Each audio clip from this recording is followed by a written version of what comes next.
All right, we'll call this meeting to order. This is the Point of the Mountain State Land Authority Board meeting. Today is Wednesday, November 8th, 2023. And we're excited to have everyone here for this board meeting that we have. I'd like to welcome members of the board, staff, consultants, and other interested members of the public. Really thank everyone for making this time available. I know it's a busy time of the year, and we had to kind of squeeze this in and find a time that worked for everyone, but glad that we all could make it, and it allows us to meet some critical timelines that we have here. As always, as we start our meeting here, we'd like to open it up to members of the public that might have any comments. As we know, this is a public project. It's really important as a board that we ensure that we receive public input and that our decisions here reflect the values and ensure that we provide broad public benefits to everyone. I will mention that we've had over 16,000 Utah residents that have shared their thoughts in various meetings and really guide our planning. But as always in our board meetings, we'd like to continue to receive any of that input. So if there's anyone from the public that would like to speak to us now, if you'd come forward to these chairs up here. Not seeing anyone. Do we have anyone online?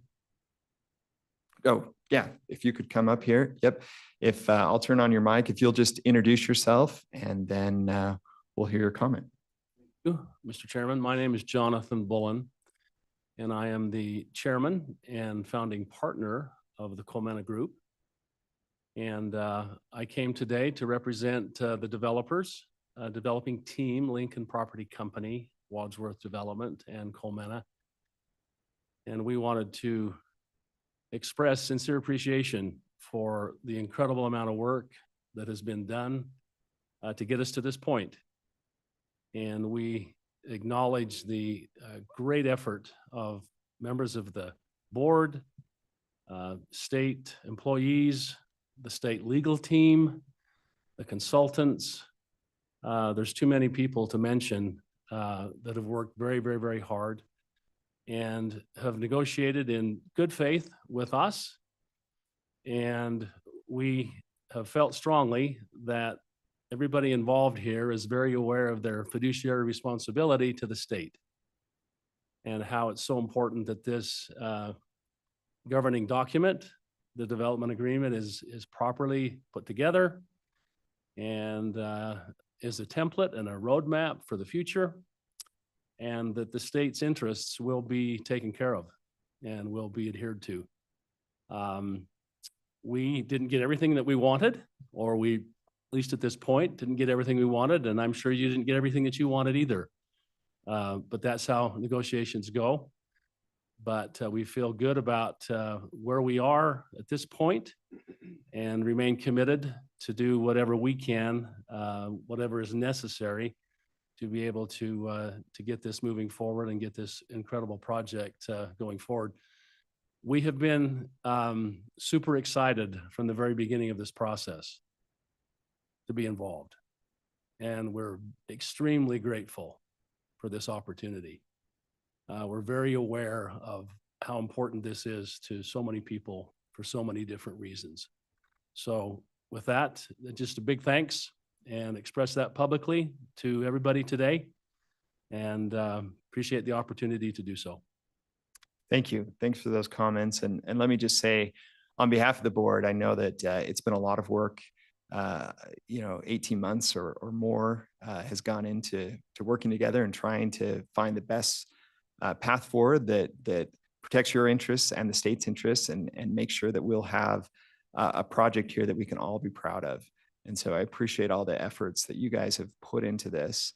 And we're getting really close to getting everything buttoned up and signed. Is there anyone else from the board that would like to make any comments at this point? There's no. Thank you, Representative. I can't add a lot more to what Representative Tusher said, except my own personal thank you for your engagement, showing up at all the meetings, engaging, putting in whatever time is necessary, which has been significant. But I also want to echo what you said about the folks on our side, our legal team, our consultants, Alan, and our assistant directors, and everyone on our side that likewise has attended an incredible amount of meetings. A lot of time has gone into this. I think in a very short period of time, we're going to be able to finalize this. And so you showing up today, Mr. Bullen, and making those comments is very much appreciated and recognized. And so thank you. Thank you. Thank you, Chair Snow. Anyone else from the committee? Is there anyone online? Let's see anyone. Thank you for being here today, and I appreciate your comments. Thank you very much. Is there anyone else from the public? I know we have some other developers if they wanted to speak, or if anyone's online that does want to speak, if you would raise your hand so we can recognize you. Don't see anyone else. We'll close time for public comment and appreciate the time that we had. The first item that we have on our agenda for today is the infrastructure loan proposal. As we've discussed, the legislature has appropriated a total of $165 million to a revolving loan fund for the Land Authority to use to construct critical infrastructure at the point. By statute, our loan committee proposes the use and terms of any loan, and this board approves a proposal. Before we can draw on the loan, we need approval of the Executive Appropriations Committee. Since we adopted loan terms in August, we've identified some critical additional infrastructure needs and received some direction from the Executive Appropriations Committee. Therefore, we do propose to advance a new loan package today, and we'll seek EAC approval to draw on the loan at their meeting next week. So I'd like to turn some time over to our Executive Director, Alan Matheson, to give a little more background and color on this issue before we move into discussion from the board. Alan. Thank you, Mr. Chairman. We appreciate all that's gone into coming up with a proposal that we think can be presented next week to the Executive Appropriations Committee. We've worked closely with their staff and with the committee to identify terms that we understand they would be comfortable with. And so today we're going to present, I guess, kind of in three parts. First, we'll hear from Michael Ambre, who is the Deputy Director at the Division of Facilities Construction and Management. And he'll talk about what this loan fund will go to, how we intend to use the money. And it's a little bit different from what we proposed last time. Then I'll walk briefly through the proposed terms that we'll present to you for approval. And then Aaron Talkington has put together a spreadsheet to kind of show what the cash flow is on this, and based on various assumptions, how we might pay it back and over what period of time. So with that, if you're okay, Mr. Chair, we'll turn it over to Michael Ambre. Sounds great. Michael, is he? He's online. Online. here. All right, Michael, if you'll unmute yourself, please go ahead.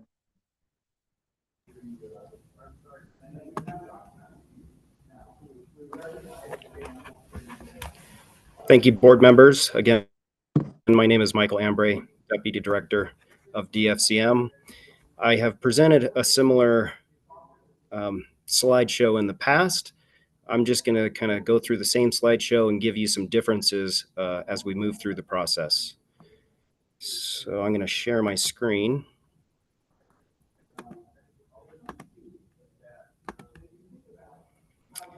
Okay.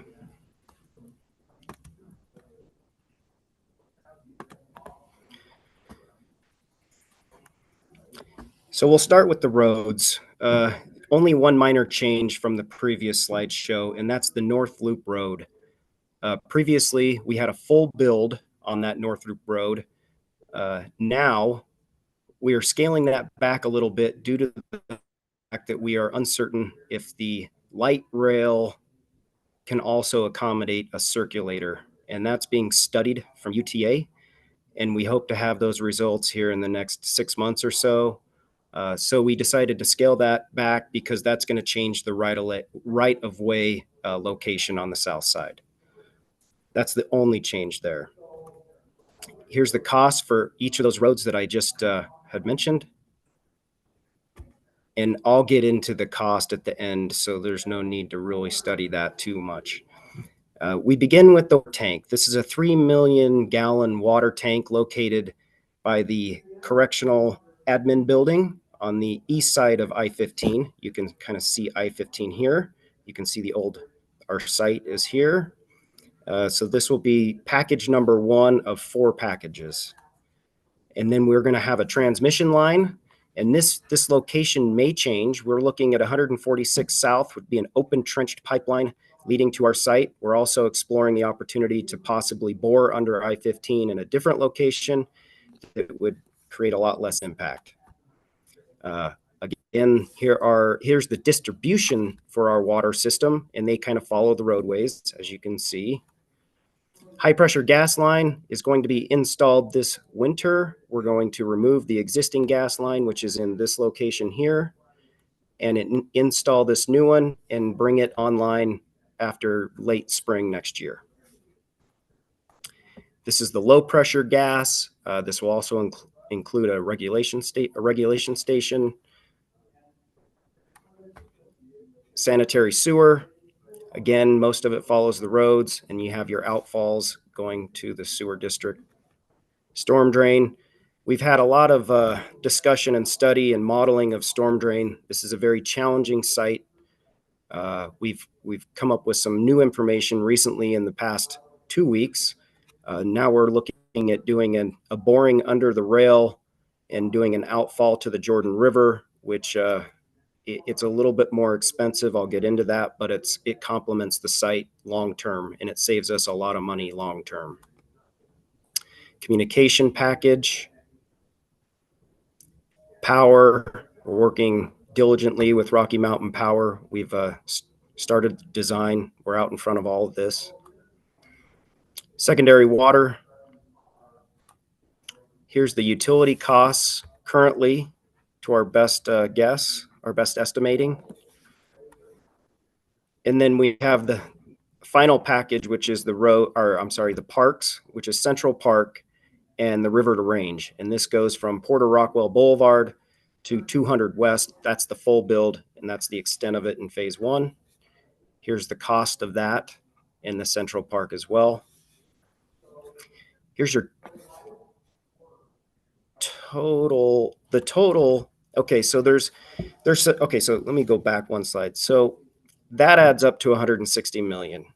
We do have some unresolved issues that I'd like to explore. One of them I mentioned, which is a boring under I-15.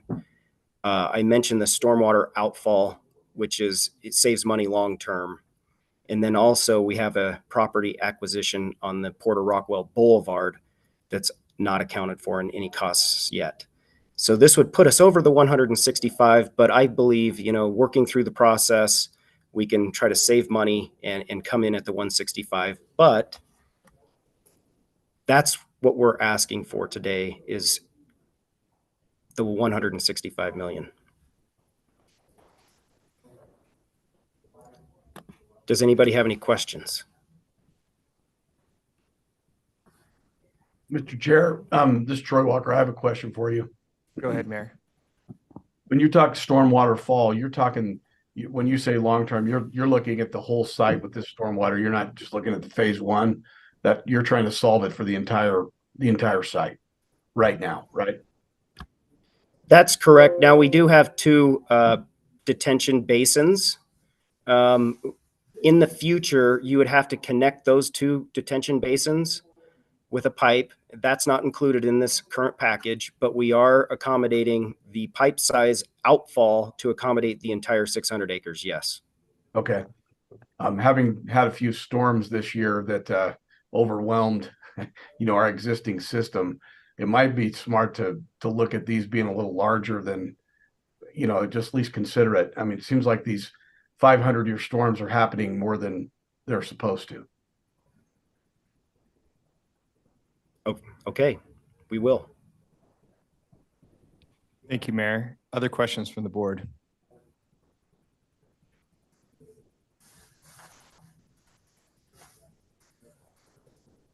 I don't see any other questions for you.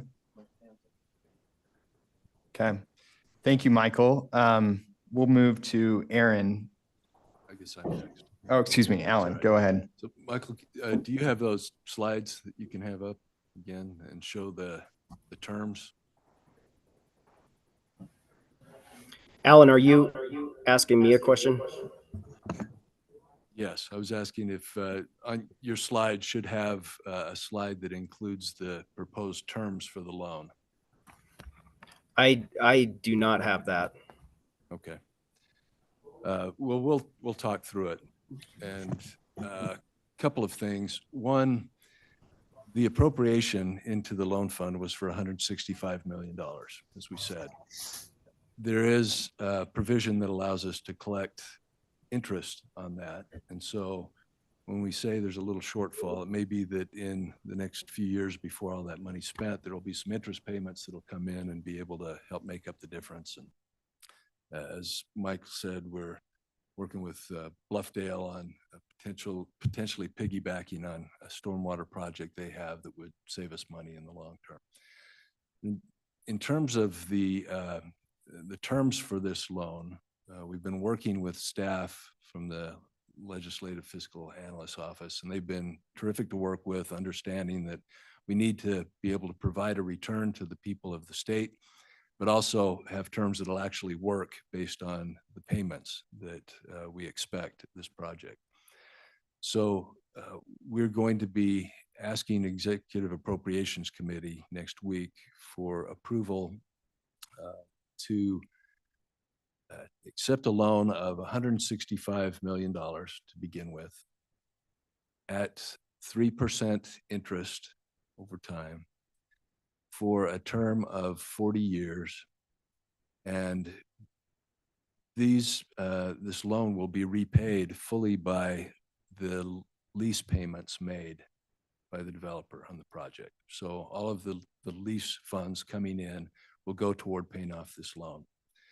And because those payments won't begin until after occupancy, and of course, the lease payments are made, we will start those payments a year after first occupancy and defer interest until that time. So not accruing interest until we are at a point where there are lease revenues coming in that we can make the payments. So again, you can see there, Don's pulled this up, 165 million at 3% interest, 40%, all paid back through the lease payments coming into the Point of the Mountain State Land Authority. First payment 1 year after first occupancy, and interest accrual deferred until that first payment. So any questions on those terms? Let's go to Senator Stevenson. Thank you. You know, in most cases, when you hook onto utilities, as a developer and I'm not sure exactly how the structure fits, but there's generally a connection fee of some kind. Are we looking at charging any of those, or are we waiving them, or are we not to that point in discussion? That may be a source of at least, I don't think you'd fill a tremendous gap with it, but you could fill some of the gap. Go ahead, Alan. Thank you. Yes, I mean, we're going to be looking at those kinds of fees, impact fees, and other typical fees that you'd expect in a municipality that would help cover some of the costs of that infrastructure. Does that answer your question? Answers my question. Thank you. Thank you, Senator. Any other questions from the board on these loan terms? Is that Jeff? Go ahead, Jeff Landward. Yep, thank you. So it looks like the drawdown will be over the course of this, I think it said 3 years. Is that about right? The drawdown from the loan? Yes, roughly 3 years. We're not going to need it all at once, but what I will say is we needed the whole loan because DFCM needs to enter into contracts, and they need to have the full amount available to go out and enter into those contracts. But we may not be paying it all out all at once. So with the unexpended funds, then since you're pulling the whole loan, and you mentioned this already about potential interest earnings over the course of that 3 or 4 years, is it just going into like a PTIF fund, or is there a plan for where you're depositing that money to maximize any potential interest earnings? So that fund is managed by the state, the Division of Finance. And so it's in a dedicated fund that is accruing interest as we go. Could I just make a comment on that? Go ahead. You know, when we put those funds in, when they're publicly invested like they are, that we certainly invest those to get maximum return, but they also have to be invested so that we have maximum safety involved and we're not squandering away our nest egg, if you will. They've been very, very good with the way that's the entire project or the entire process is managed. So I think we should look at, there will be a return, I'm sure. And in today's market, there may be certainly a lot better return than we would be looking at a few months ago or a year ago. Yeah, good point.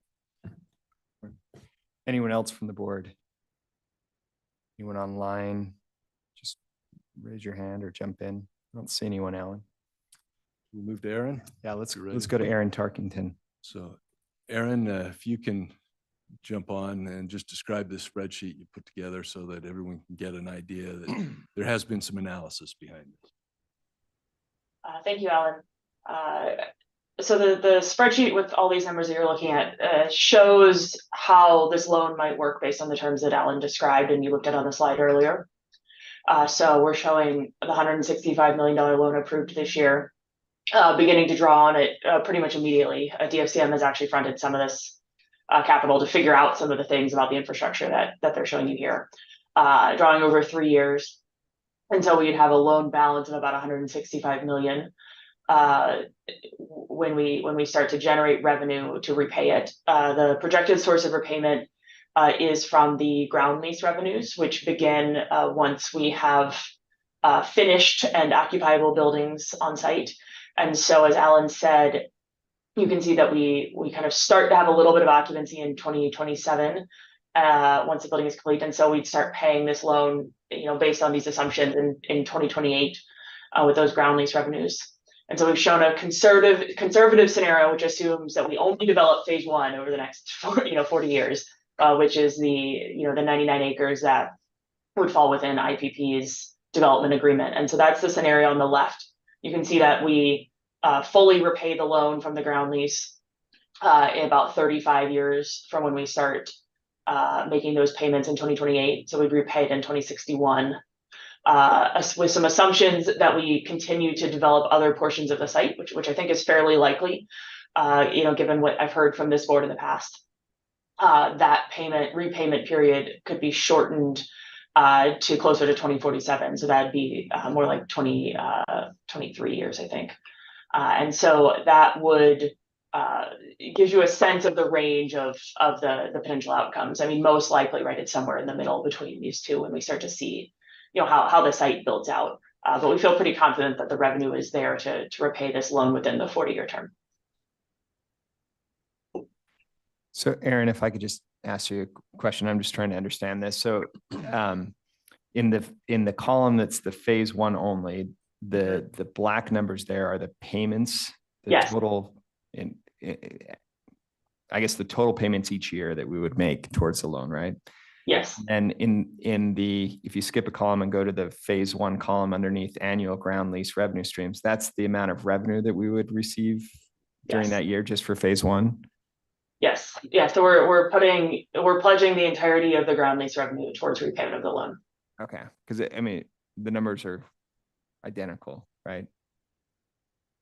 So is the idea that 3% interest is exactly equal to what we would get from the ground revenue with the 6% yield? Not exactly. You can see that as the ground lease payment grows, right, as we develop more of the site, that it's a much larger number. So we start at those relatively small numbers of 600,000 or $1 million a year, and we gain to 6 or 8 or 9 or 10 million in ground lease revenue. And so we're starting to accrue interest once we start payment, as Alan described. So that would be in Okay, I see. So 2029. this And is so an this is showing the amortization. repayment, assuming that we pay the full ground lease payment. You take all the ground lease and you pay it towards the loan. But if it were amortized, this doesn't show what the minimum payment we would have to make in order to be compliant with the loan. Is that fair? If you set the loan to require a typical, like if you were going to run your loan like most, like your home mortgage, right, where you have a standard annual payment every year, this shows the idea that you're going to pay what you have, right, which is what's here, and that you hit the typical annual payment on this loan. If you were going to set a standard annual payment, you hit in the phase one around 2035. That's when you stop capitalizing interest, right? So it's about a $4 to $5 million sort of level payment. So this really shows that we're going to capitalize interest for about 10 years in the phase one scenario, and then because we can make much larger payments on the back end, we're going to eat into that as we get further along. So that is one of the loan terms then, that we have to pledge 100% of revenue stream to pay back the loan rather than there being a minimum payment. Alan, do you want to jump in on that?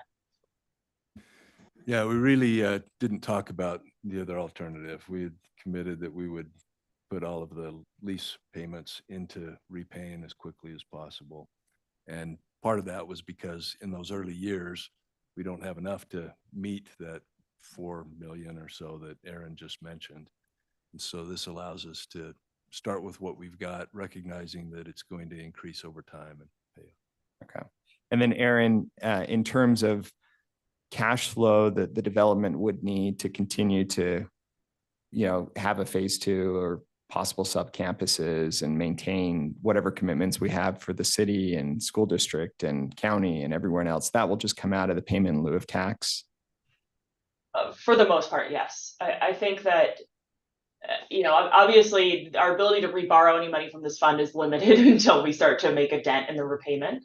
But the infrastructure that Mike showed you on those prior pages supports beginning to develop on some of the adjacent parcels without doing making other significant investments similar to what we're showing here. So you ought to be able to continue to some of those adjacent parcels that are just outside of phase one, but adjacent to the existing infrastructure that we're putting in right now without this type of capital need.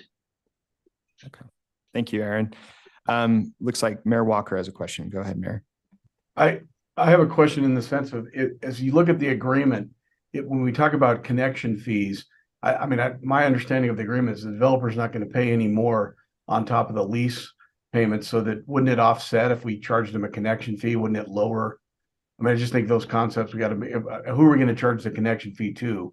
If it affects the lease payments, I don't know that it makes any difference, in the future repayment. Yeah, that's a good point, Mary. It does change the timing of revenue a little bit. And so that's the piece that fees play with if we decided we wanted to charge them, because that would give us modestly more revenue up front, but it would lessen the long-term revenue. Right, unless we have some other person to charge a fee to, which I don't think we do, but no.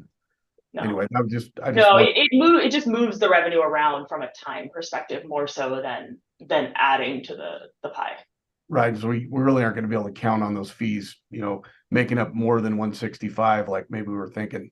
If we needed more money than 165, that's probably not going to be the source. No, but it would actually, if we decided to charge fees, right? You're correct in general, but it would mean you might capitalize less interest early on. Okay. And so it's possible that it would change when you could reuse some of this money a little bit in a way that this scenario that we're showing on the page doesn't contemplate. But you're correct in that we're not talking about a dramatic difference. We're talking about modest differences. Thank you. Mm-hmm. All right. Are there any other questions from the board for Aaron? Not seeing any. Thank you, Aaron, for that presentation. I appreciate it. I'll go back to Alan for any summation. Thank you, Mr. Chair. And those are good questions. This has been an interesting process as we try to work through.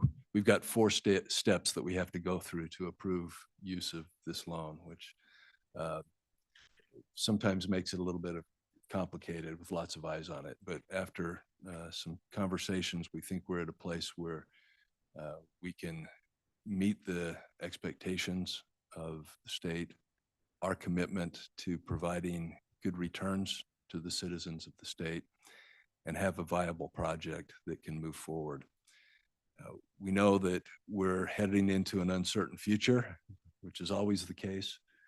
Don't know exactly what the market's going to be. And so in some of our conversations with executive appropriations and their staff, there's been an understanding that there can be some flexibility, that if in the future and circumstances are changing, we can revisit some of these terms. But really appreciate DFCM for taking the lead on the infrastructure planning and oversight. They've been terrific partners. So Jim and Michael, thank you. And Aaron's been very helpful in making sure that the numbers play out and we can make our best estimates based on what we think are reasonable assumptions, and trying to be accurate but conservative so that we're not putting ourselves or the state in any kind of difficult circumstance. Thank you, Alan. And I know it's been a lot of work as you've hit some curveballs since August and trying to meet the demands of executive appropriations. We'll open it up now for any discussion from the committee or motions. Let's start with Chair Snow. Thank you. I'm not necessarily prepared to make a motion, but I could if need be. What I want to say is when we calculate these financial returns to the state, I'm not going to say they're easy to do, but they're easier to do. They're easier to put these figures down in dollars and cents, put them on a chart and say, this is what's going to be repaid to the state. This is what the return is coming from the ground leases. But what it doesn't recognize is the significant amount of economic returns that's going to come to the state over time from sustained economic development. Those numbers far outweigh from the studies we've looked at these returns from the ground leases. And I think that's worth mentioning here. We haven't, it's not part of the discussion officially, but everything we've looked at in terms of those studies and everything we've looked at in terms of this planning this project, we anticipate millions, if not billions of dollars that will be returned to the state, not just in tax revenues, but also in benefits that can't really be tabulated easily. It's worth mentioning. Thank you, Chair. No, that's a great point, Chair Snow. All right, anyone else anyone member of the board like to make a motion or further discussion? Representative Stenquist. You're looking for a motion to approve this loan plan? Yeah, the loan terms. The loan terms. To have that approved by the board and submitted to executive appropriations. All right, I'll make that motion that we approve these loan terms and submit to Executive Appropriations Committee. All right, so we have a motion. Do we have a second? Second, Mayor Walker. Okay. We'll let Mayor Walker second that. That's great.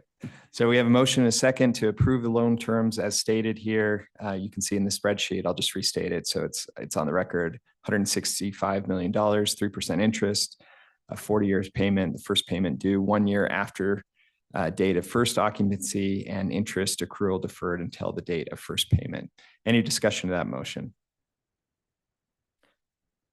Seeing none, we'll take it to a vote. All those in favor say aye. Aye. Aye. Any opposed, say nay. I'll rule that passes unanimously.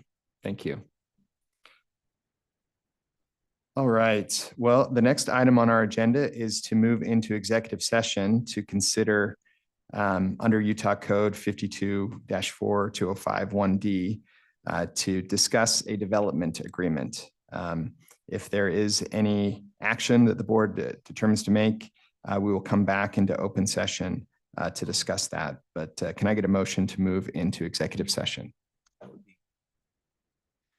Chair Snow motions that we move into executive session. Is there a second? Second from Brian. All those in favor say aye. Aye. Any opposed, say nay. All right, we'll move into executive session.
I told Dan McKay just to contact you directly.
All right, we will come back into session here. We had a robust discussion in executive session. I don't anticipate that we're going to take any action at this point. We'll open it up to any motions from the committee. Representative Stenquist. Motion to adjourn. Second. There's a motion to adjourn. It's been seconded by Chair Snow. All those in favor say aye. Aye. Any opposed? Seeing none, we are adjourned. Thank you.